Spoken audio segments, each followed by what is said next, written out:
We'll now move on to agenda item number 7. We're going to invite Martin. Martin, if you could sit back over. Thank you, Chair. Okay, if you thought the last report was long, apologies for this one then, the annual business planning cycle. I say it's a very long report, so I'll just try and pick out some of the key headlines, because I appreciate there are other speakers on this item. Okay, so section 1 obviously highlights the scale of the financial challenge faced by the council as a whole, and I think it's obviously worth just noting that we have already delivered £186 million worth of savings over the last 5 years. As such, as set out by our transformation colleagues on page 99, the ability to make those kind of additional efficiencies has been much reduced. And as a result of that, obviously the future plans are more focused on fundamental changes to the way that we work across a number of key themes which are set out in that section. Section 2 of the report explains the detailed process of how we build the budget, including the inflation pressures, demand pressures, and new or existing service pressures which cannot be absorbed within the base funding or individual services. Alongside the reductions in the government funding, this results in a saving ask of 37.2 million for 2018-19, which then equates to 85 million across the 5 years of the actual business plan. If you look at the table in 3.1 on page 103, this shows that allowing for the saving proposals already identified across the council, there is still actually an overall funding gap of 5.5 million for 2018-19.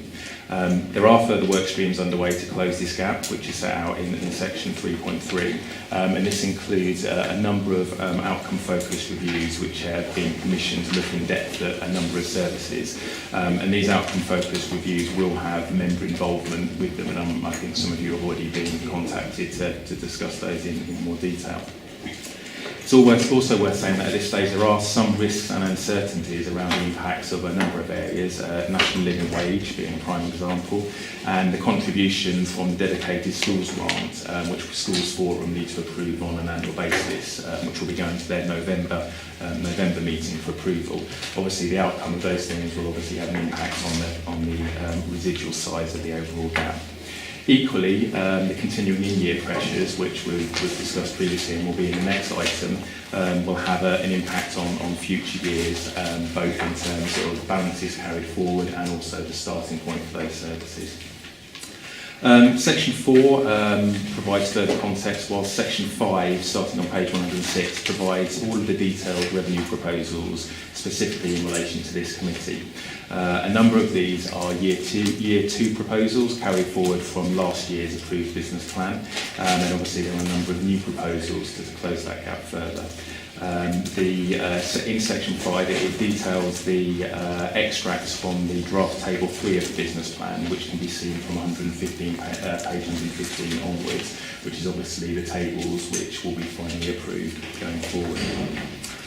Further to that, there's then a draft business case which is being produced by a combination of the transformation team and the service with support from finance as well for each of the current proposals.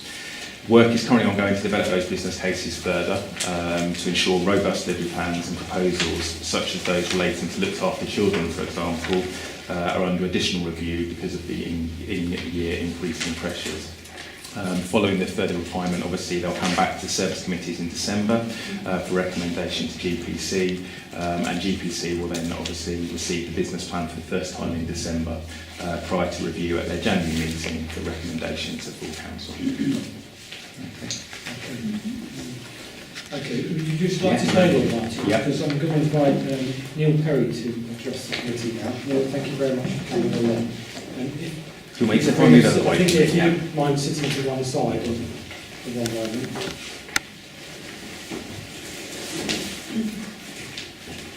While you're getting yourself ready now, I'll just explain it is a traffic light system that you operate on facility. Yeah. You have 3 minutes, you go green. When it's getting towards the end of the 3 minutes, you'll see an amber light. You then need to sort of start winding up. Thanks. Okay, so take time when you're ready. Thank you for, it's good to have the opportunity to speak with members this afternoon. The Early Intervention Foundation is a highly respected action research organisation nationally. Back end of 2016, they published a report, The Cost of Late Intervention.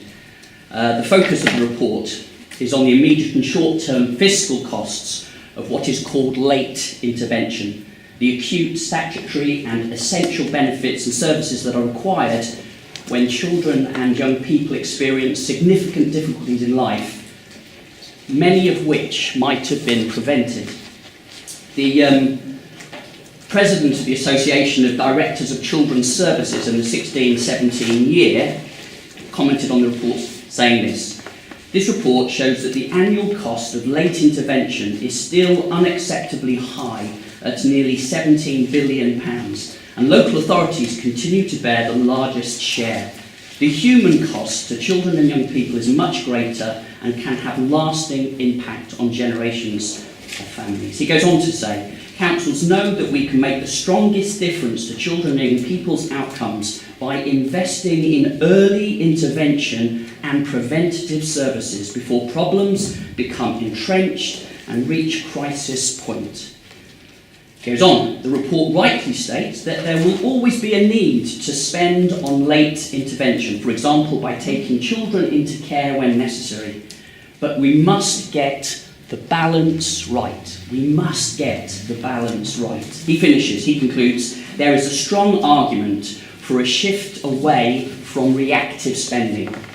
There was a report that came to this committee in 2016 which indicated that the spend per child on children's centre services was significantly lower than other regional authorities. This is prior to the proposed cuts. So I would refer members back to that report that was published in May 2016, which highlighted the underfunding of children's centres, for example. I believe I'm right in saying that last year there was a £3.6 million overspend in the looked after children's budget. I believe I'm right in saying that there's been a £2.9 million transfer from the demography and demand budget into the looked after children's budget for this year. And just looking at the most recent financial report, I understand there's still pressures of over £1 million. Romsey thinks that a significant contributing factor to these escalating costs and the human cost is the lack of early intervention and investment there. I've got two questions for members. I would like to ask members the following. What specific work is being undertaken by the County Council to better understand how financial investment in nurturing community resilience and providing early intervention can help to support and to manage the needs within families and communities to avoid escalation? And secondly, I would like to ask, when Council considers the demography and demand within the county, have councillors specifically assessed the case for further financial investment in nurturing community resilience and providing early intervention, rather than transferring monies across into crisis intervention? Thank you. Okay, thank you very much. Members, if anybody's got any points of clarification for Neil? I'm just going to respond to you if you don't mind.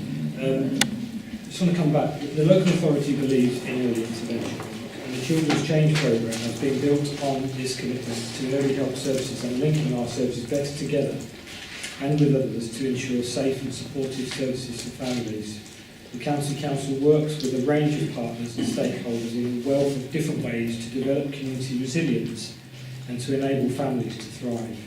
This includes the development and deployment of a £1 million innovation fund, a flexible, targeted and focused service that can adapt to rapidly changing county is the ambition of the revised Children and Family Centre Service Programme, including a network of 27 buildings, child and family centre zones, in places where they are most required, a substantial outreach service to take provision closer to rural communities, and a comprehensive online office so families can access vital information online. The new service is designed to enable it to be responsive to the changing demands of a growing population into the future. Okay, so no other questions in relation to... Can I comment, given that you have? You can comment, yeah. Thank you. It's not really a question, but I would like to thank Neil very much for coming and for bringing those very helpful comments from the, about early intervention and about the need to have early intervention services. I've heard what Simon has to say, and I've read the documents about the Children's Change Programme. They are full of fine words about the value of early intervention, but it's not much good having fine words if what you're actually doing is cutting the funding. And this is a very, very significant cut in the funding. It's an enormous cut to the children's centres around Cambridgeshire, and it's a very, very significant narrowing of the work that they do to a very targeted pool of individuals, not doing so much of the universal work that was being done before, and it's alongside many other cuts to early intervention work across the county. So it's following on from very, very significant reductions in the locality teams, which used to pick up some of this work for this, which children's centres are now, these children and family zones are now going to have to do. So I think we need to be very thoughtful in weighing the words from the chair of this committee with the actions of the county council, which don't seem to match. Thank you very much. Anybody else? Peter? Yes. Thank you very much indeed. I think much of what you have said is pretty well known in the educational world. You refer to, of course, rightly to the costs that would fall on the local authority if we abandon or reduce this early provision. What you didn't mention, and what has been pretty well researched elsewhere, is that there are other costs on society later on down the line, in the justice system, in tax returns and so on and so forth. And a couple of interesting data points which I sort of hold on to as sort of benchmarks is the American research on longitudinal, which has followed a group of children, vulnerable children, who had intervention and a match group didn't, and followed them right the way through to 27 and now to the age of 40. And it's a very interesting piece of work because it shows that by the age of 27, the cost to society is 7 times greater than the input when they were under 3. And by the time they reach 40, the cost is 14 times greater to society than it was, than the dollar. You know, $1 not invested has cost $40. $14 by the time they reach the age of 40. And that is not we're not about the margins, we're talking about really serious problems there. And so I entirely support the gist of what you're saying, which is that we neglect early intervention at our peril, society's peril, and also, more importantly, at the peril of the children concerned. And we're prepared to continue to see escalating costs, financial costs and human costs. Okay, because this just wants clarification. Can I just say, Councillor, thank you for the opportunity. I don't think my question has been addressed in your statement, so I would like to follow that up because I don't believe the second part of my question has been addressed in the statement at all. Thank you, Simon. Okay. Thank you. Neil, thank you very much for coming in. Appreciate your time. Thank you. Okay, so I'd like to now invite Councillor Crawford, the Council Committee. You understand the system. I wanted to speak on AR 624, Children's Centres building a new service delivery model for Cambridgeshire communities. I was a little alarmed by this because we haven't actually had the full council debate yet, and this was the cause of my main concern. Could you just clarify, because I think members want to get up to the point page 134. 134.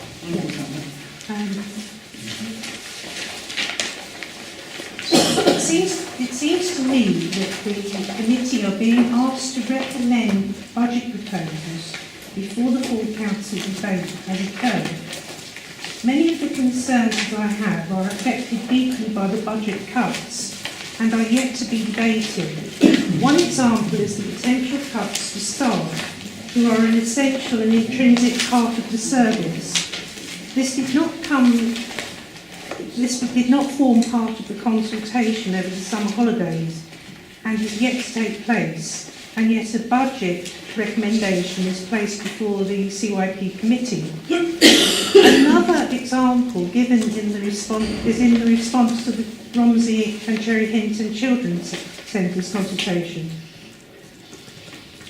There is a statement in this that says the financial facts and figures are absolutely lacking in the summer consultation. Also, an impact assessment on the effect of teenage parents who are given early intervention is lacking. And this has a knock-on effect on the increase in looked after children. Now, I have figures that it costs £1 million to take 5 children into care, residential care, which would actually absorb the cuts to the children's centres completely, very quickly, if this service were cut. A third example is also how can a budget be agreed when the extension to the Cherry Hinton Library will not be built by next April, and it will be very costly to extend this building and adapt it as a children's centre. The fourth example is budgets also require a risk assessment. For example, you may save money by having an enhanced online system, but if you have a mother suffering from postnatal depression or a mother with a sick baby, where do you think they would prefer to go? Online or have face-to-face contact with people at the children's centre, particularly in an environment where it is getting harder and harder to see a GP on time, quickly? We need to be very careful when agreeing a budget that may cause further costs down the line when people see crisis situations and a bigger budget is needed for looked after children. And also, as Neil Perry stated, there's a huge human cost involved. That's it. Thank you very much. Members, anybody want to clarify anything for the speakers? I just wanted to, I don't know if you're aware that this is actually in draft form, so I think that this is not the final budget anyway. I just wanted to clear that up for you and members of the committee. Yeah, that's good. It is draft. I think the points need So to be made. so no one's making no decision today. Okay. Is in prejudging council, because council have the final say over the decision. Right. Thank you. Thank you very much for coming. If I could now invite Councillor Scutt, please, to address the council. Thank you. Yes, thank you for having me here. I'd like to note that the proposals in Agenda Item 7 are purely based on funding cuts, and they mean that services will be reduced to levels that undercut and undermine services, and hence the responsibilities at the heart of the work of this County Council and our work.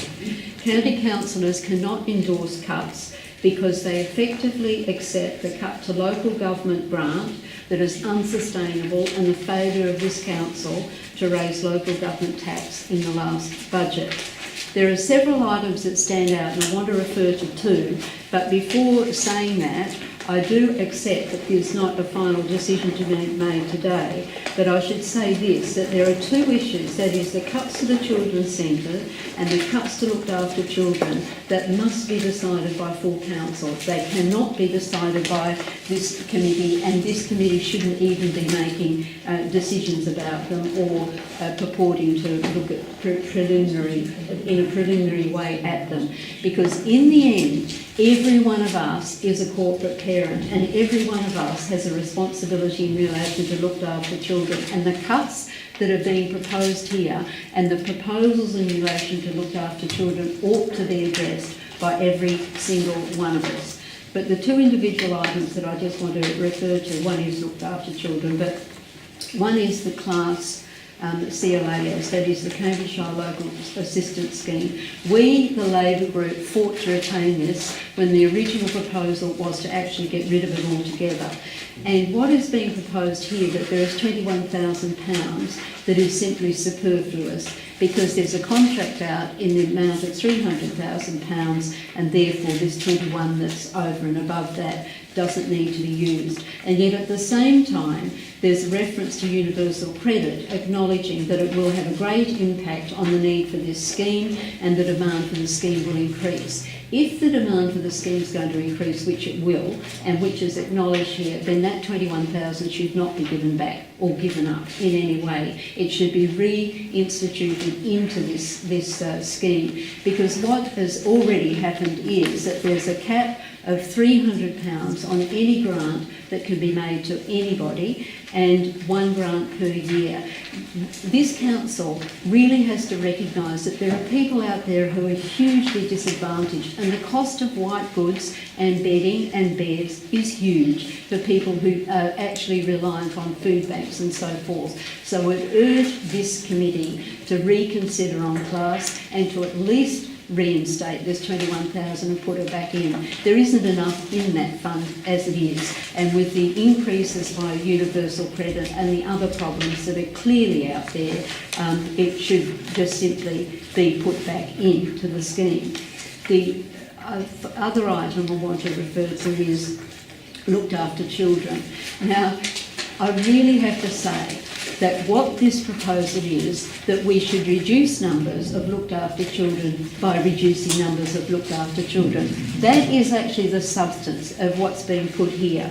And it's saying further savings will be delivered by reducing numbers of children in care, including the new enhanced intervention service for disabled children, helping families stay together, reducing the length of time children are in care through unification work, earlier and wider use of systemic family meetings to identify family student solutions, avoiding the need for children to be accommodated in care. If it's true that this is the way that we're going to reduce children in care, I have to ask, is an acknowledgement that what's been done in the past is wrong and that we haven't been doing what we should have been doing? Because that is what it seems to me, that in the end, what we all have to face up to as corporate parents is this, that what this is about cuts. It's not about helping children. It's not about caring about children who should be in looked after care situations. It's not about the 100% rise in children who are being abused. It's not about the 47% rise in children who are being looked after. It is about cuts, and we have to acknowledge that and face up to the fact that what we're talking about here is reducing numbers of children in care by reducing numbers of children in care, and it's simply to accommodate cuts. It's not to care about children. And I finally end on the point by saying that we should defer to full council the issue of children in care and the issue of the cuts to the children's centres, which should not be being addressed and should not be sustained one iota. That will lead to further problems of more children who need to be taken into care. And I'd just like to distribute the paper that I produced in relation to this, and thank you for having me. Okay, thank you. Just wait a second. Anybody wants clarification? Luke, would you like to say something? So I think the points that you just in terms of the looked after children points that you're making, for me, those points that you've identified are actually more positives, and they should be considered, and we should always be considering those as a council. So one of the things that happens for children in care and the overall numbers of children in care, there's two factors. The fact that you may need to bring children into the care system, but there's also the factor of how long they remain in the care system. And it's always possible to reduce the amount of time that many of those children stay in care, and that's actually to a good outcome. So, for example, if we can place more children concurrently with fostering for adoption placements, if they need to come into care, they stay in care for less time and they have a legally permanent outcome more quickly. And that's the better thing for the child. It also actually has the impact of us spending less money on children in care placement. So I'd ask that you see those in those kinds of way.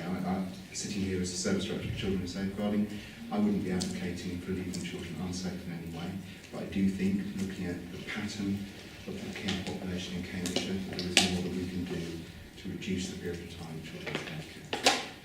Thank you very much, Luke. It's very helpful. Thank you. Anybody else got points of clarity? Okay, thank you very much for your time. Thanks for coming. Councillor Richards, I think you're waiting patiently. That's right. Thank you. 5 minutes. Yeah, I won't take 5 minutes because a lot of my points have been made and I don't want to use up your time. But I also came to express my concern, actually, about the funding cuts outlined in the revenue overview table 3 for 2018 and 19. There was a recent press release which said, we have already delivered a significant programme of transformational change across children's services in recent years. In particular, through the Children's Change Programme, this has developed a more efficient and effective service model and helped us to deliver multi-million-pound savings to contribute to the challenges facing the local authority. I ended up asking, an efficient and effective for who? I mean, the cuts of 76 million a year from 211 to 212 for children and young people has had an impact, and the impact on some of the most vulnerable in our society. You know, these cuts aren't working. Our number of looked after children have risen in number, and the number's still rising. The number of children at risk has risen. The number of children requiring HCP plans has risen. We've been talking about free school meals. Children are still underperforming. Parents point to the difficulty in accessing special needs assessments. I mean, we're trying to make £2 million cuts. It didn't work last year. We had to go back. We had to look at it. So why are we trying to make the same cuts again? I was very concerned in the last meeting that to see the sentence, it was on page 149 of the papers from last time, that the option was to reduce the cost of new placements for looked after children. I too am very concerned about the risk strategy in further savings will be delivered by reducing the number of children in care, including the new enhanced intervention service for disabled children. I understand what you're saying, but it seems to me that you have to fund placements to make them work. So I've had quite a lot of personal experience with looked after children, and I'm thinking of 2 examples. One which was very successful because it had a lot of support. Another which I'm very concerned about, it's the child who's under 11. There isn't the support available. In fact, the child doesn't have a school place. We're a country which actually connects foreign aid with education for all, and we've got a child under 11 in this city who doesn't have a school place because that's not available. And that seems to me the concern, and I think we should be asking what it feels like to be that child. And we're also talking about making 900,000 cuts to children's centres. That's cutting further support to families. If we're saying we're giving more support to families so that children don't go into care, why are we taking the support away? So yeah, that's the point I want to make. So my other point's been made, so I'll leave it there. Then clarification? So, just to clarify the point about reducing the cost of placement. Yes. For me, that's absolutely about needing to make sure that we do all that we can to recruit our own foster carers. So the current big increase in the cost of placement costs for children that we're experiencing at the moment is because there has been a rapid rise, as you said, in terms of numbers of looked after children. And the majority of those new placements have been made with independent fostering agency placements that cost a lot more. They're not better, they're the same as other foster placements, but they're provided through different means. So we need to turbocharge, and there's some proposals in here around investing in our own fostering service to turbocharge the recruitment of carers for ourselves that provide the same quality of placements, actually usually closer to where the child's home is, but at a lower cost. So that's the point about reducing the cost. So do we have, do we have those parents available? So that's the bit we need to recruit more. Yeah, It takes some time. So in a situation where numbers have gone up quite quickly, it takes time, there's a time lag to recruit new foster carers. But we have got difficulties recruiting foster carers, so it doesn't seem to me to be clear that we can take that action. We're not having a debate. No, So, thank you very much for your time. Thank you. Talking of debates, we'll now open the debate to members. Anybody wishes to speak on this, bearing in mind it is a draft paper. Please. Yes, I just like to ask one factual clarification. Not going to make speeches about the effect of policy, just to find out a bit more. At page 107, paragraph 5.3, bullet point 3, undertaking negotiations with providers to mitigate inflationary pressures. Now, translating that into English, does that mean that you're trying to find providers who are going to provide the places below the inflationary rise in their costs. I mean, is that what it means? Shall I? So, It's not perhaps expressed in the way that I would like to express it. I think there are some of our providers that we have spent significant amounts of money with, yes. and we haven't necessarily gone to them and said, look how much money we're spending with you. Actually, that's a big chunk of your business, and we would ask that you offer us the best price for that value. So that's really... So you're asking for them to make a reduction in their profit. But as long as we know. Now, the other sense that I couldn't understand on the same page is the next block of further savings, bullet point 5. Further savings will be delivered by reducing the impact of parental mental health in risk to children. Now, I'm glad I just couldn't understand what that means in practical terms. So what that means in practical terms, there's a pilot, again, it's perhaps not brilliantly clearly expressed, but there's a pilot piece of work at the moment, which is about appointing 2 members of staff to work more closely with the mental health trust to better be able to identify where there are parents or adults with mental health or emerging mental health needs who are also parents, and for whom it might be, we should fast track through some support too, so that any mental health issues that they do have don't escalate, and the impact on children is reduced as a result of that. So it's a pilot programme, a couple of workers working with mental health trusts, trying to identify and join up services for parents with early mental health. Yeah. Can you just expand this point and then we'll come back to you, please? Thanks. It's just on that particular point, that's a transformation bid, I believe. Yes. I'm just wondering how transformation bid, we're not double counting transformation bids. No. Okay. So, Yeah, my question, I think Keith might be able to answer it. Page 141, the home to school transport special route retendering. 141.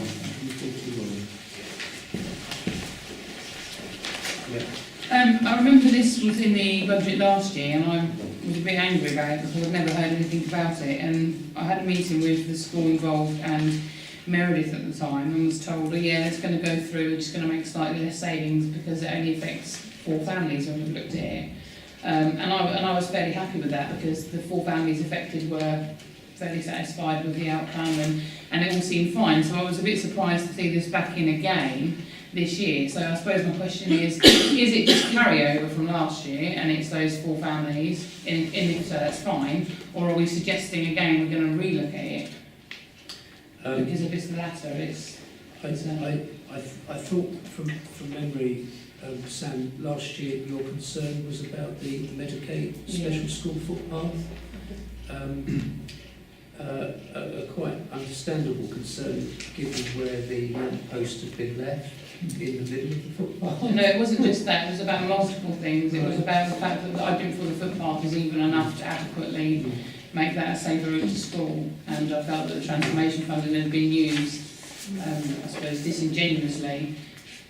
I would have to check the detail, but I am aware that the footpath has been corrected, and that there are discussions with the school about how that might achieve some savings.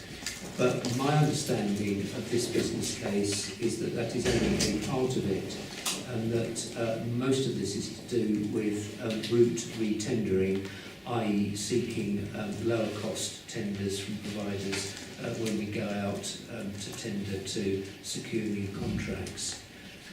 But I think it's probably best if I get a more detailed response from the team responsible for that.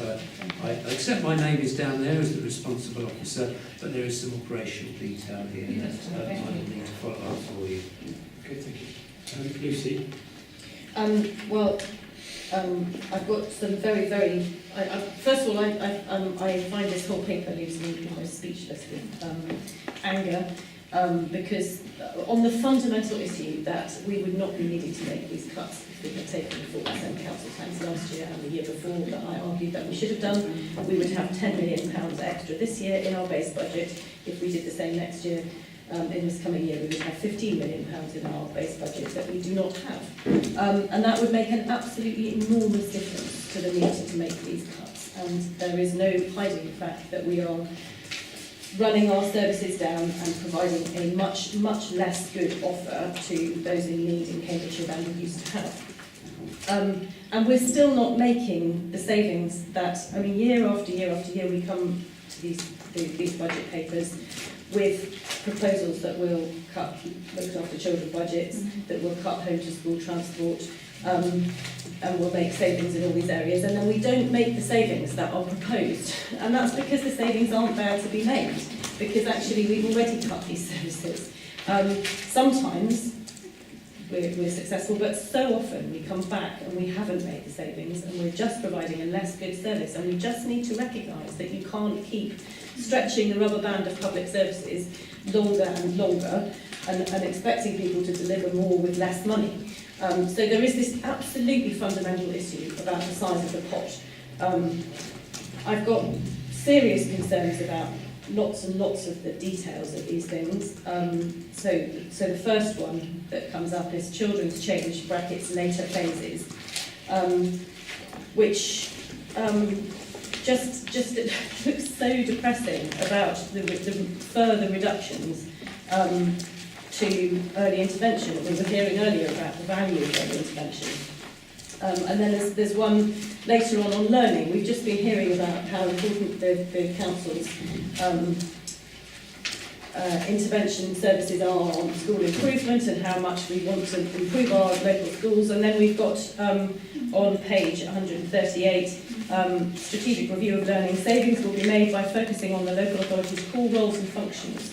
Effectively, that means reducing our learning offer even more. I mean, we're already we've cut back so much on the improvement services that we can offer to schools. This looks like 340,000 of extra cuts to those services. So when we're talking about the support that we can provide to schools, it's getting less and less.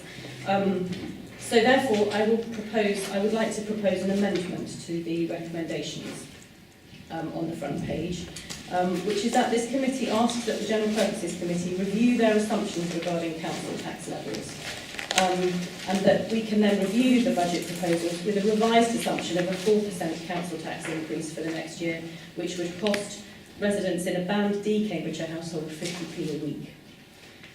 So could I please propose that we amend these documents with that? Okay, Councillor White. Okay, so do we want to debate that? Or do we want to go straight to the vote? Well, I'd like to make a comment. Okay. I'd like to make a comment that, you know, I don't feel we have this every year, and I find it frustrating because just even if we did go for a rise, we wouldn't guarantee that this committee would get it anyway. So I think that we can't ever be assured that we would get the money.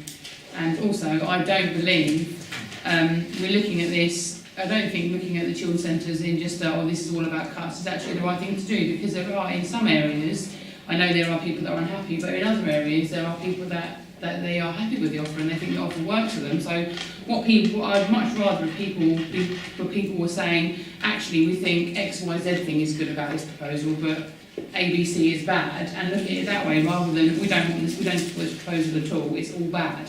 And I think that's a shame, actually, that people are taking the latter approach rather than the former approach. What did you mean, Sam, when you said we wouldn't get the money? Well, because if we're saying that we're going to, if we ask GPC to give an extra 2%, how do we know that they'd give it? If they did that and the council proposed extra 2%, how do we know the highways wouldn't get it, or adult social care? Because I'm sure every committee chairman could make a viable case as to why they deserve the money. Well, the eloquence and conviction of the chairman of this committee, supported wholeheartedly by the rest of us, would add strength to the case.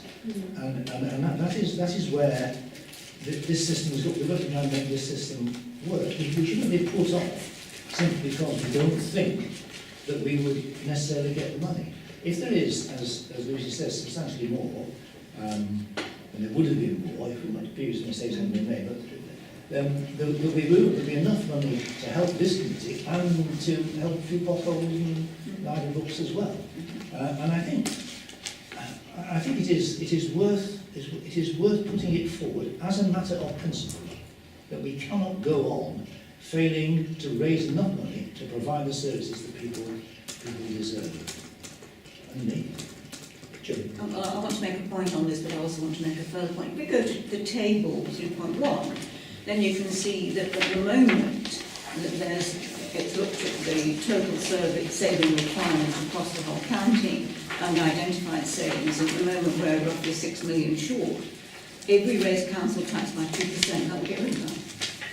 So that would solve the gap. I tend to disagree with you. Across that. I'm trying to remain, But I mean, 1% on council tax is 2.1 million. So if you put out council tax, as Lucy was suggesting, that additional income that you've got to save by cuts, you wouldn't need to save. Because that amount would come in through an increased council tax. I don't necessarily agree with you there, but we'll save that discussion for another. The maths.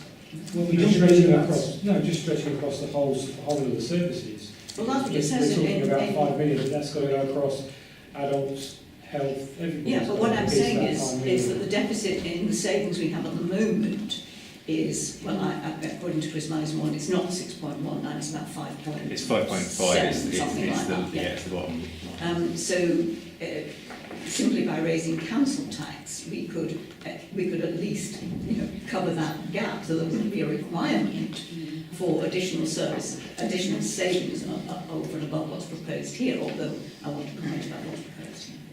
Okay, so we'll move back to the proposal now that Lucy's put forward. Does anybody else want to comment on the proposal? Because we'll go to the vote if everybody's happy. So we've got the proposal by Lucy. Is everybody clear on what she said? Can you just say that again? Yeah. That'd be good. I have a copy of that as well. Yes. So we've got the first two recommendations where we're asked to note and to comment on the revenue proposals. So then I would add a proposal C, which asks that the General Purposes Committee review their assumptions regarding council tax levels, and that the review they then review the budget proposals with a revised assumption of a 4% council tax increase. So rather than having to make our budget proposals on the basis of a 2% council tax increase, we would then be having budget proposals on the basis of a 4% council tax increase. Can I just clarify? The caps at 5%. I need to clarify a point with Martin about the 4%. Where are we in relation to a referendum or ballot in relation to that? Yeah, we would have to. So at the moment we've built in the 2%, which is the adult social care precept. Anything above, I think it's the 1.99% over and above that would trigger a referendum. But this would be, what we would have would be the adult social care precept plus the 1.99. So it would not trigger a referendum. It's 2 plus 1.99. Well, you can have, if you really want to, you can have 3% for adult social care. So that's about as clear as mud in relation to I'm with it, but still I'm looking at it. So you're looking at the adult It is 2 precept plus, it is 2 and, plus 2. Yeah. Or 2 plus 1.9 plus 2. Yes. Just mean it would not trigger the council. 2. Yeah. Okay, so everybody's happy with what's been proposed. Okay, I'll pass it to the chair. you're happy to do that, yeah? Yeah. Okay. Can we just have extra 2%? Peter? Can we just have that? Sorry. Sorry, can I just ask Martin a question? Of course. Have we not already built in the 2% adult social care? Or have we Yes, that's already built into the assumptions as Yeah. it stands at the moment. So my proposal is to add a 2% on top of that. 1.99. 1.9. Yeah, there's a 1.99% social care precept, gives us nearly 4%. Yes. But we've already agreed that. No, we haven't. These proposals are based on 2%, Yeah. not 3.99%. If you look at it, it's clear, it's in 3.7, second page 104. But the adult social care precept is only available for adult Adult social care. social care. But that's the bit that's That's already in already- there. That's that's already already in in the the proposal. So the 1.99 is the council tax, which can go on anything. Not that it makes any difference anymore. Okay, so I just want to make sure that everybody's clear on this. Yeah. Okay, so those in favour of Lucy's proposal? That's 4. Those against? And abstentions? Okay, so the proposal's lost in favour. Okay, we'll then go back to the original recommendations. Bear in mind, this is a draft, so we're going to see it again, Martin, in December. In December, that's Don't want correct. to speak generally. Please, yeah. I think this is a deeply depressing document. A number of things really concern me very much about it. That what we are talking about seem to me to be aspirations. Yes, it would be, obviously, and some of them are very good aspirations, like wanting more foster parents to come into the system, and we have been successful in recruiting quite well, and we have in fact recruited people from the private sector who have joined us because of the great support we provide for foster parents. But an awful lot of what we're proposing here, as I say, is aspirational. It's to a certain extent not under our control, because we can't control the demands that are leading to the increased costs in the area of children and young people. And I really do feel, and that is a good reason for the motion to council next week, is that we can tinker around the edges, and it is true, we have saved money on home to school transport. The Total Transport Group and the research project around Ely has produced savings in home to school transport, and it will produce them across the county, but it's not huge. And therefore we've got bits of things we can do around the edges. I think it's very good to be encouraging individuals with learning difficulties to become more independent in their travel. We want to do that anyway. But I actually feel fairly strongly that we've more or less, in terms of making major savings, reached the bottom line. I just don't see that the things that we're proposing here, which may be very good things to do, are not things that are entirely in our control, but we have got increasing demand, which is very difficult to control. And I do think the time has come to say that more savings in the budget of this committee are, I think, close to impossible. I think we have got to the point where we can no longer go on saying we can provide really good services with the amount of money that is available.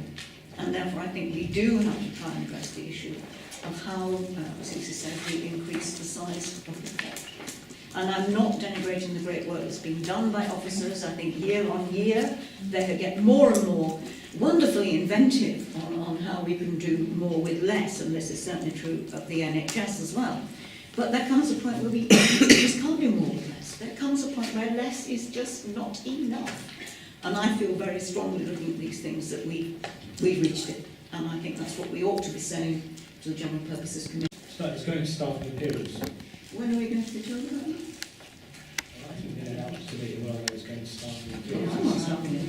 So You'll hear in due course of What plans? Yes, it's not very good. And even if we make an appointment, presumably this person will need at least 3 months' notice from the postal building unless they're unemployed, currently unemployed. So we're not going to have anybody approached by January. I can't really comment on No, that. you've got to. I gave 6 months' notice. You did? Yes. Well, I mean, I think I'm concerned about that. Obviously Wendy isn't here, but is there something we can seek clarity on in relation to timings? I think. I'm concerned because of we have a whole lot of problems, and Jones alluded to some of them, and we do not really want discontinuity in senior. I agree, totally agree. That's one question. Now, the other bit which I found incomprehensible, I'm sorry, I've tried my best, but I just couldn't understand page 151 and the trade services. I can't understand whether we're going to put our costs down to increase our market share, or put our costs up in order to make income for the county council. I just honestly could not understand this page. I read all the words, I understood the words in isolation, but I did not get it. Now, I may be the dimmest person in the room, and if so, I apologise for that. I just do not know whether you're going to charge you more for games and music or less for games and music, or going to be affecting that. Sorry, I don't understand it. Until the outcome focus reviews have been completed, it's not possible to answer that question because the ambition to achieve a better financial position and sustainability of these services will depend on what model is deemed best going forward. That could mean that charges will increase, it could mean that there will be opportunities for costs to be reduced, or it could be a combination of both. But my understanding is that a preliminary report is being brought to this committee in December that will give members a clearer understanding of how that piece of work is progressing. Well, I'm partially reassured about what you say. The point I want to make is that a lot of the things listed on page 152 are, in my view, very, very broad aspects of what of the value that this authority adds by its existence. The music, the outdoor centres, and so on. And I would be very upset indeed if we lost those, because I think it would be an impoverishment to give you reassurances on the outdoor centres. I'm actually on that because I share the same opinion. We'll talk about members trying to go on some of these reviews as we close the meeting today. Okay. Any other questions?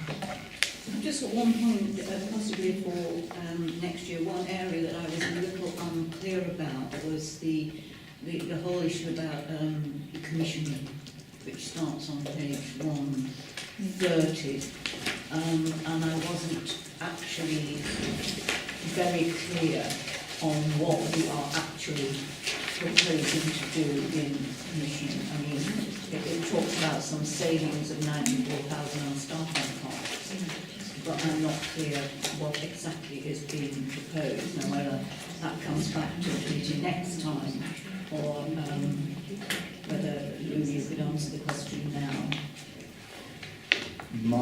I would perhaps prefer for me to see clarification for it to come back next time, but I think that this is savings that have essentially already been made as a result of changes that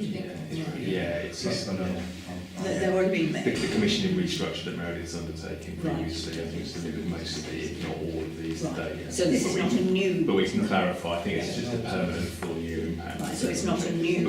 We will clarify. Commissioning. We will clarify. But that would be nice to get clarification on that, yeah. But there are masses of savings in shared posts and reductions. I'm getting a bit worried about the pastoral well-being of our senior staff. You know, we are employers. We are employers. And we go on saving money by saying, oh, by the way, you will do team job, you do Cambridgeshire people or whatever. And there comes a point where it doesn't work. And we have a constitutional and a moral responsibility for the well-being and the stress and the health of our staff. And we just go and say, I share your concerns, but there are processes in place within the council that look after these, so HR, and I think that, you can be assured that they're in place. And I think if somebody did have a problem, they could speak up. But it's something we need to keep an eye on. I think it might also be worth mentioning that we've just completed an employee survey, which is an anonymous survey asking a whole range of very searching questions about how staff feel about their employment, conditions of service at the county council. I'm confident that that report will be presented to councillors when it's received. Thank you for that. Okay. Right, I'm just mindful of the time. I think, has anybody else got any points they want to bring on this draft proposal? Okay, so if we look at the recommendations then, recommendation A is to note the overview of context provided for the 2018-19, 22-23 business plan and revenue proposals for terms. Should we just take them individually on the vote, or should we just take those as a committee together? Well, I think we've noted and commented. Yeah. Are we happy? Not happy, but we've noted and commented. Right, We'll never reach completely. it's a seed, very unhappy. Okay, so we'll move on now to the finance performance report. Okay, thank you. Okay, so finance and performance report, table 1.3 now on page 164, so of the covering report, hopefully now provides a summary of the budget position. Thank you. You're welcome. In terms of, so it basically just highlights the summary of the budget totals relating to Children and Young People's Committee, and obviously shows the current budget and actual spend to date for those areas. We're doing the same across all the committees now, for adults, children's, and for everything else that falls into this, so that people can see a clear idea of what fits into those areas. So obviously the overall position to the end of August for people in communities as a whole has worsened, and primarily that change has been due to £552,000, which is attributable to this committee. The main change is primarily due to looks after children, which obviously we've already touched on earlier in the meeting, with the forecast now increasing to a £1.5 million pressure. We do expect this position probably to worsen further to the end of September. The numbers continue to increase, and in these figures, in this report, the figures went up 13 to the end of August, 368. I'm not sure what the latest metrics are. I don't know if you've got the... They're a little bit higher than that. A little bit higher again in that case. Can I just check, is that on top of the extra money that went in? It is on top of the extra So, money. that so went in. rather than a 1.5 million extra pressure, it's actually about a 4.5 million extra pressure. Yeah, on that last year's additional planned budget. demand didn't go in, that's correct, yeah, on that basis.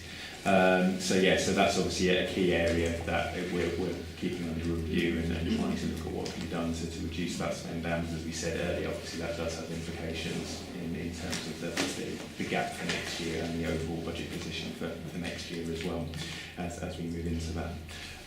So the table on 2.3 on page 165 going on to 166 and 167 just highlights all of the key pressures and underspends which contribute to the overall bottom line, which again are in the overview of this committee in there. There's not really been any other significant changes from all the figures that were reported last month in those particular areas. Equally, there's been no significant changes to the capital position or the performance data at the end of the report. Can I just sort of clarify something? Please. We had a discussion about this table, if you can see, and I finally got some greater understanding of it. Thank you very much for bringing the column. I just want to check that I've answered correctly. Yep. The forecast variance outturn, Yeah, that is the figure that on the current spend we would either overspend or underspend that at is the correct. end of the year. That is correct. And so children's commissioning will have an overspend of 159,000. And children's safeguarding over 3 million. Yeah. And that there will be an underspend, it looks at the moment, on grant funding and the dedicated schools grant. So that is basically what that does is there's a number of services within the other lines, so within communities and safety, children's and safeguarding education, which are funded from the DSG, where they are under or overspending, we net that off at the end of the year. The dedicated school grant, obviously that's separate and roll forward. So I now finally understand. Pluses and minuses. Yes, yeah. But it was, we're understanding this phrase, forecast variance outturn. Okay, fantastic. Any other points? I've got one quick question, Lou, you might be able to help me out. On page 204, we're talking about the number of looked after children per 10,000. In the comments box, it talks about page 204. It talks about the weekly section 20 panel review on aged care, specifically looking to prevent escalation by providing timely and effective interventions. How well is that working in section 20? Just want to get some sort of concept of it really. I believe it's working reasonably well. I mean, some of these are quite new, and so they're bedding in really effectively so that as the numbers are continuing to increase. So obviously, I'd like it to work better than it currently is. There are two issues around Section 20 though, actually. One is that we need to be careful that we don't use Section 20 inappropriately. So Section 20 is part of the Children Act where essentially parents ask us to look after their children. There is lots of guidance from courts recently that actually, if we believe that we should be looking after the child, then we should probably go into court and go for care proceedings. So there's two sides to this panel's activity. One is to look at the current numbers of Section 20 children and see whether they are appropriately looked after and in the appropriate placement, and whether they can be placed perhaps back at home or with family members, and one about whether we should be going into proceedings in respect of that. Is that a relatively new thing that we do, is it? I think it is, yes. I'll confirm with Sarah Jane. Personally, I'd like to see how that's progressing going forward. Yeah. Please. That's my question. Thank you. Any other questions? It's just nice to comment, Chair, that there are some things that we're doing quite well. If you go through the risk coverage, there's lots of green stripes as well as red stripes. So, yeah, and I actually share your view on that, because I think sometimes when we come to these committees, we always look at the negatives. There is a fantastic lot of work going on, and there's some fantastic staff within the organisation, and we should comment on that, because we do have a habit of, all of us are guilty of it, I think, that we come here and we look at the negatives, and from a staffing point of view, if all they hear is that councillors are coming here criticising all the time, then I suspect that it could be quite demoralising. So, from a public point of view, I think that all of us here recognise the effort and what our staff do. Simon, we have not been criticising the staff. Let's be quite clear, we're not criticising. We are criticising the councillors who are making bad decisions in financial terms. Let's be quite clear. I wouldn't want anybody to think that because some things don't work out, that we aren't getting at the staff. We're not. They're in a very difficult position. I didn't suggest that. I was just saying that we need to recognise it. It's important to recognise the good work that people do. I would like particularly, Chair, if I may, to comment on the issues in education, the very good outcome for NEETs, and that we have now got green for the proportion of pupils attending both primary, secondary and nursery schools. And special schools. And special schools, the whole lot. And that is yes. You can retire on green. For those of us who are in black and white, oh, sorry. Page 207, we have an arrow going up, which is good, and the column is red, which is bad.